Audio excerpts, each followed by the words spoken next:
नमस्कार किसान साथियों हमारी जो मूंग की फसल है इस टाइम उसमें फूल आना स्टार्ट हो गया है। या फिर जिन किसान भाइयों ने अगेती मूंग की फसल की बिजाई की थी, अगेती बुआई की थी, उन किसान भाइयों की जो मूंग की फसल है उसमें फलियां भी आना स्टार्ट हो गई है। किसान मित्रों, इस वीडियो में हम आपको बताएंगे जब मूंग की फसल में फ्लावरिंग स्टार्ट हो जाती है या फिर मूंग की फसल में फलियां आना स्टार्ट हो जाती हैं, तो इन दोनों स्टेजों में यानी कि फ्लावरिंग के स्टेज में और फलियों में दाना आते समय या फलियां आते समय हमें कौन से उर्वरकों का इस्तेमाल करना चाहिए, उसके बारे में आपको पूरी डिटेल में जानकारी मिलने वाली है। इसलिए आपसे अनुरोध है कि आप वीडियो में लास्ट तक ज़रूर जुड़े रहिए। अगर आपको वीडियो की जानकारी पसंद आए तो वीडियो पे एक लाइक कर दीजिए।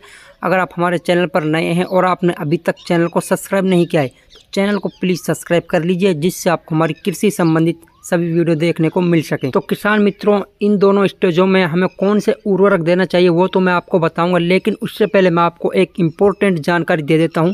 किसान साथियों, वो इम्पोर्टेंट जानकारी क्या होती है कि जो अपना मूंग का पौधा होता है ना, मूंग का पौधा में ऊपरी वाली पत्तियां होती हैं यानी कि जो चौड़ी पत्तियां होती हैं उनमें तो हमें किसी भी प्रकार का रोग दिखाई नहीं देता है, लेकिन जो नीचे नई पत्तियां निकलती हैं, छोटे साइज की जो पत्तियां होती हैं ना, उनमें क्या हो जाता है, वो पत्तियां सिकुड़ने लग जाती हैं और सिकुड़ने के कारण वो मुड़ने लग जाती हैं। ये समस्या हमें बहुत ज़्यादा देखने को मिलती है, फ्लावरिंग के स्टेज में मिलती है या फिर फ्लावरिंग स्टेज से 4 से 5 दिन पहले भी हमें ये समस्या देखने को मिल जाती है। किसान साथियों, अगर आप समय को देखते हुए इस समस्या को कंट्रोल नहीं करते हैं तो आपको मूंग की फसल से एक भारी नुकसान उठाना पड़ सकता है। ये समस्या जो आती है क्योंकि इस टाइम जो गर्मी का प्रकोप होता है वो बहुत ज़्यादा पड़ता है। गर्मी के प्रकोप के कारण मच्छरों का दबाव बहुत ज़्यादा रहता है मूंग की फसल पर। इस वजह से मच्छरों के दबाव के कारण, मच्छर पड़ने के कारण जो अपना मूंग का पत्ता होता है वो सिकुड़ने लग जाता है। तो इस समस्या के दूर करने के लिए आपको एक बेस्ट फार्मूला बताऊँगा। तो किसान मित्रों, आपकी मूँग की फसल में ये वाली बहुत ज़्यादा समस्या है और आप काफ़ी इंसेक्टिसाइड का छिड़काव कर चुके हैं, लेकिन इसके बाद भी यदि यह कंट्रोल नहीं हो रहा है तो आपको एक सिंपल सा फंडा मैं आपको बता देता हूं। आपको करना क्या है कि 20 ग्राम कपूर लेना है। कपूर वही लेना है जिस कपूर से हम आरती वगैरह करते हैं।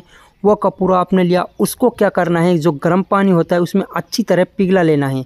पिघलाने का मतलब कि वह गर्म पानी में अच्छे से मिक्स हो जाए। 20 ग्राम का मतलब एक पंप के हिसाब से मैं आपको घोल बता रहा हूँ। एक पंप आपके पास 20 लीटर का पंप है या फिर 25 लीटर का पंप है तो आप उसमें 20 ग्राम कपूर का घोल डालकर अपनी फसल पर छिड़काव कर दीजिए। अब 20 ग्राम के हिसाब से आप कैलकुलेशन कर सकते हैं, लगभग 1 एकड़ के लिए आपको 100 ग्राम कपूर लगेगा। अब यह कपूर का स्प्रे आपको हर 10 दिन में दोहराना है। यदि आप इसका स्प्रे दोहराते हो तो आपकी फसल में मच्छर मक्खी का अटैक नहीं होगा और आपकी फसल में कोई नया रोग नहीं आएगा। ये मेरी गारंटी देखिए दोस्तों, जो इस चीज़ में आपको बता रहा हूँ वो खुद प्रैक्टिकल करता हूँ और अपनी इस फसल के लिए कोई साइड इफ़ेक्ट नहीं होता है। इसका कोई ज़्यादा खर्चा भी नहीं होता है। आप मार्केट में जाओगे तो आपको 1000-2000 की दवाई लानी पड़ेगी और वही दवाई लगभग 8 से 10 दिन काम करेगी और फिर आपको दोबारा से वही केमिकल दवाइयों का इस्तेमाल करना पड़ेगा। तो दोस्तों, जो आपको मैंने ये फार्मूला बताया है, आप एक बार इस फार्मूले को आजमाइए और फिर आप इसका रिजल्ट देखिए। काफ़ी सस्ता फार्मूला पड़ता है और काफ़ी भयंकर इसके हमें रिजल्ट देखने को मिलते हैं। तो चलिए किसान मित्रों, अब हम बात करते हैं फ्लावरिंग स्टेज से पहले या फिर फ्लावरिंग स्टेज के टाइम हमें कौन सा उर्वरक देना चाहिए, कौन सा NPK हमें देना चाहिए। तो किसान मित्रों, पहले पानी में तो आपको बता दिया कि NPK 19-19 का हम इस्तेमाल करते हैं। तो किसान मित्रों, अब हमें करना चाहिए NPK 05234 का इस्तेमाल। जो ये अपना NPK 05234 फर्टिलाइज़र होता है, इसको हमें मूंग की फसल में या तो फ्लावरिंग स्टेज के टाइम देना चाहिए या फिर फ्लावरिंग स्टेज से पहले 5 से 7 दिन पहले देना चाहिए। NPK 05234 में आपको 2 पोषक तत्व देखने को मिलेंगे, जिसमें आपको 52% तो फास्फोरस देखने को मिलेगी और 34% इसमें आपको पोटास देखने को मिलेगी। किसान मित्रों, मूंग की फसल की इस स्टेज में हमें फास्फोरस और पोटास का इस्तेमाल करना ज़रूरी क्यों होता है वो भी मैं आपको समझा देता हूँ। किसान मित्रों, कई बार क्या होता है, मूंग की फसल में आप नाइट्रोजन का इस्तेमाल ज़्यादा कर देते हैं, यानी कि यूरिया खाद का इस्तेमाल ज़्यादा कर देते हैं।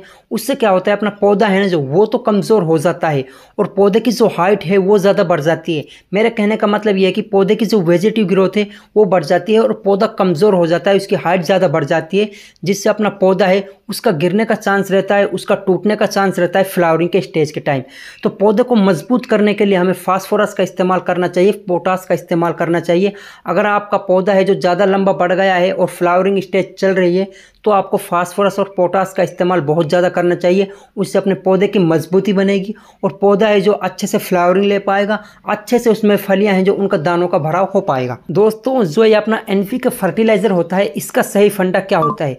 अगर आप इसका इस्तेमाल सही मात्रा में सही समय पर आप इसका इस्तेमाल करते हैं तो उससे क्या होगा, जो अपना मूंग का पौधा है वो मजबूत होगा। मजबूत होने के बाद जब उसमें फ्लावरिंग स्टेज आएगी तो फ्लावरिंग स्टेज उसमें अच्छे से होगी। उसके बाद जो फलियों में दाना पड़ेगा उसका साइज़ भी अच्छे से इंक्रीज़ होगा। तो कहने का मतलब मेरा यही है कि अगर आप इसका NPK का सही मात्रा में सही टाइम पर इस्तेमाल कर लेते हैं तो आपको जो मूंग का उत्पादन है वो आपको एवरेज से ज़्यादा देखने को मिलेगा। तो किसान मित्रों, मूंग की फसल से अच्छा उत्पादन निकालने के लिए फ्लावरिंग स्टेज के टाइम या फ्लावरिंग स्टेज से पहले आपको NPK 05234 देना है। फिर उसके बाद आपको क्या करना है, उसके बाद जब अपनी मूंग की फसल है जिसमें फलियां बनना चालू हो जाती हैं, फलियों में दाना बनना चालू हो जाता है, उस टाइम में आपको देना है NPK 0050, जिसमें क्या होता है 50% आपको प्योर पोटास देखने को मिलेगी, वो आपको देना है। उससे क्या होगा, यानी कि पोटास से क्या होगा, जब अपना फलियों में दाना पड़ना स्टार्ट हो जाएगा, जो दाने का साइज़ है ना वो तेज़ी से इंक्रीज़ होने लग जाएगा और दाने का जो वो चमक है उस पर चमक भी अच्छी देखने को मिलेगी। तो इसलिए आपको मूंग की फसल में जब अपनी फलियां बनना स्टार्ट हो जाती है, फलियों में दाना बनना स्टार्ट हो जाता है, तो आपको NPK 0050 का भी इस्तेमाल करना बहुत ज़्यादा ज़रूरी होता है। ये अपने उत्पादन को बढ़ाने में सबसे ज़्यादा मदद करता है, जो अपना NPK 0050 होता है। तो किसान मित्रों, कैसी लगी आपको वीडियो की जानकारी? अगर वीडियो की जानकारी पसंद आए तो वीडियो पर लाइक कर दीजिए। अगर आप हमारे चैनल पर नए हैं, चैनल को आपने अभी तक सब्सक्राइब नहीं किया है तो चैनल को प्लीज़ सब्सक्राइब कर लीजिए, जिससे आपको कृषि संबंधित सभी वीडियो देखने को मिल सके।